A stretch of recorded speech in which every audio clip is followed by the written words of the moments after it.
Nawaz Sharif Punjab university में laptop तकसीम करने की तकरीब से खिताब कर रहे हैं। बम या हमने बंदूकें नहीं दी, अल्लाह के फजल करम से लैपटॉप दिया है, तालीम दी है और शहबाज शरीफ साहब इसके लिए मुबारकबाद के मुस्तहिक हैं। 1940 23 मार्च जिसको आज मना रहे हैं, जिसके लिए आज यहां पूरे मुल्क में आज छुट्टी है, 23 मार्च की यादगार में मैं आपको बताना चाहता हूं, मिंटो पार्क में कायदे आजम की सरबराही में इजलास हुआ, जलसा हुआ, वहां पे बेशुमार लोग आए, वहां सब बंगाली भी मौजूद थे, वहां पंजाबी भी थे, वहां सिंधी भी थे, वहां बलोची भी थे, वहां पख्तून भी थे, वहां सब पूरा पाकिस्तान जमा था, कश्मीरी भी थे और बल्तिस्तान के लोग भी थे। मैं आपको यह बताना चाहता हूं कि उसकी तो मुबारकबाद मैं आपको दूं, लेकिन कल रात को टेलीविजन के ऊपर मैं भी देख रहा था, आप भी देख रहे थे, मुझे भी क्रिकेट का बहुत शौक है।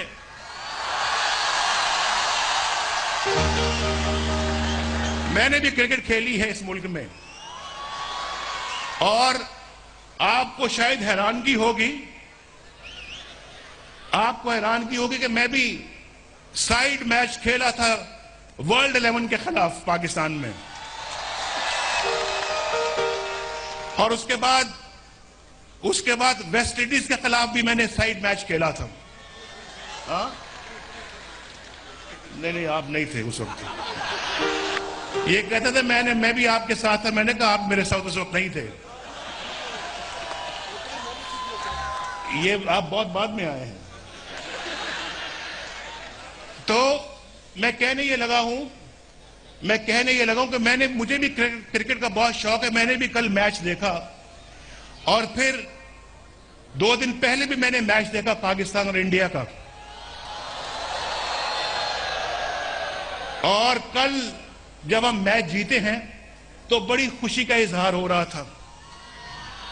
लेकिन मैं सोच रहा था, मैं इसलिए आपको कह रहा हूं कि 23 मार्च 1940 की तारीख अपने इस लैपटॉप में आप जरूर देखिएगा। तो मैं ये सोच रहा था, जरा खामोश हो, मैं सोच रहा था कि हम कौन सी टीम के खिलाफ जीतकर खुशी का इजहार कर रहे हैं। आप बताइए कौन सी टीम के खिलाफ? बांग्लादेश में कौन रहते हैं? बंगाली रहते हैं। बंगाली कौन थे?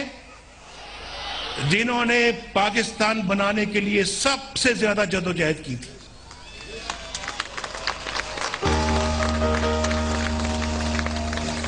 बंगाली वो थे जिन्होंने पाकिस्तान के लिए सबसे ज्यादा जदोजहद की थी, कायदे आजम के हाथ में हाथ देकर पाकिस्तान को बनाने के लिए बेपनाह कुर्बानियां दी थी। आपको इस बात का अंदाजा है?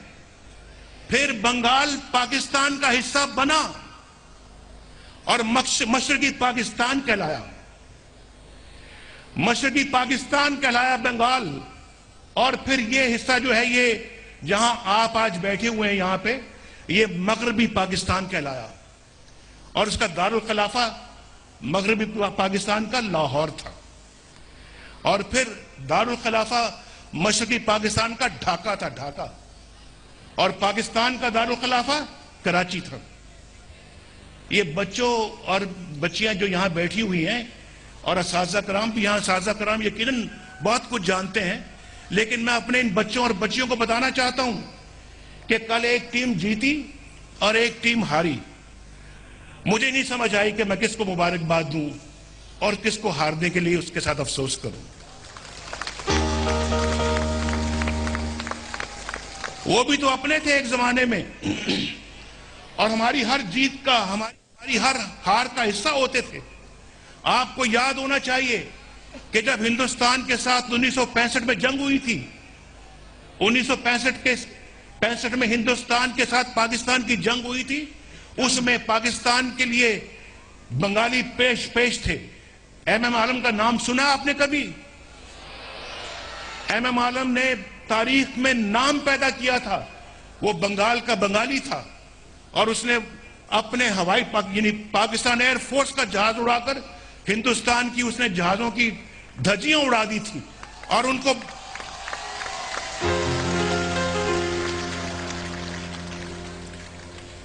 और उसके बाद फिर हमारे तो सारे गम साझे थे, हमारी सारी खुशियां साझी हुआ करती थी।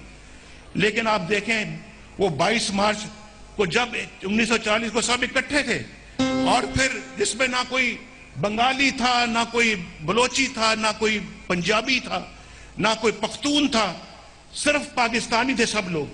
फिर हम कैसे पाकिस्तानी से बंगाली बन गए, बलोची बन गए, पंजाबी बन गए, सिंधी बन गए, पठान बन गए, कैसे बन गए? ये तो यही अफसोस की बातें हैं। और हमें किसने तकसीम किया? किसने हमें तकसीम किया? हमें इस मुल्क को डिक्टेटरशिप ने तकसीम किया है। डिक्टेटरशिप ने और मार्शल लॉ ने पाकिस्तान का बेड़ा गर्क किया है और हमेशा जमहूरियत ने पाकिस्तान को जोड़ा है, पाकिस्तान को इकट्ठा किया है। और अगर पाकिस्तान में कोई अगर पार्टी हारती है या कोई जीतती है, अगर वो वोट के जरिए से तब्दीली आती है तो वो मैं समझता हूं कि पाकिस्तान की फतह। और मैं आपको ये भी बताऊं कि मैं जब मुशर्रफ ने मुझे जेल में बंद किया था और मैं कराची में लांडी जेल में था,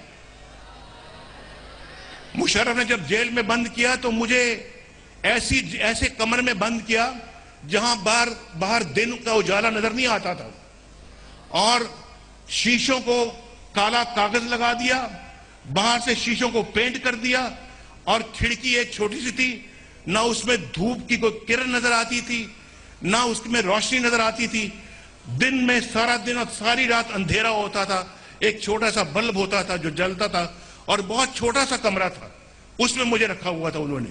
और उसमें अपना मैं देख रहा था टेलीविजन देख रहा था। टेलीविजन जज की खैर करे अल्लाह, जिसने मुझे टेलीविजन जो है वो दे दिया वहां पर कमरे में, तो उसको देख देख कर वक्त गुजरता था।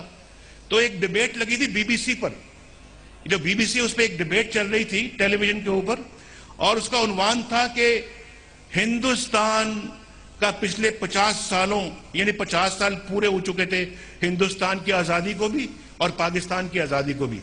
और उसमें यह डिबेट थी कि हिंदुस्तान ने की सबसे बड़ी अचीवमेंट क्या है पिछले 50 सालों की तारीख में।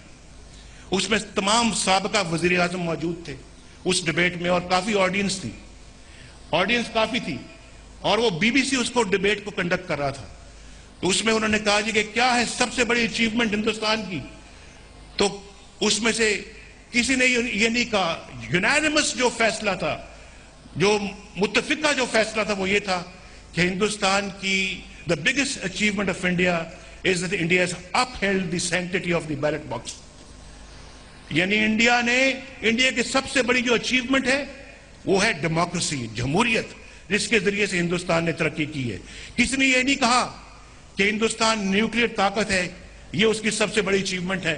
हिंदुस्तान की सड़कें हैं या टेक्नोलॉजी है या इंडस्ट्री है या एक्सपोर्ट्स हैं, किसी ने नहीं कहा। उन्होंने कहा जी कि हिंदुस्तान की सबसे बड़ी अचीवमेंट कि उसने कभी अपने मुल्क के अंदर मार्शल लॉ नहीं लाने दिया, उसने जमहूरियत को फरोग दिया है, आइन पे चला है, कानून के रास्ते पे चला है और रूल ऑफ लॉ रहा है।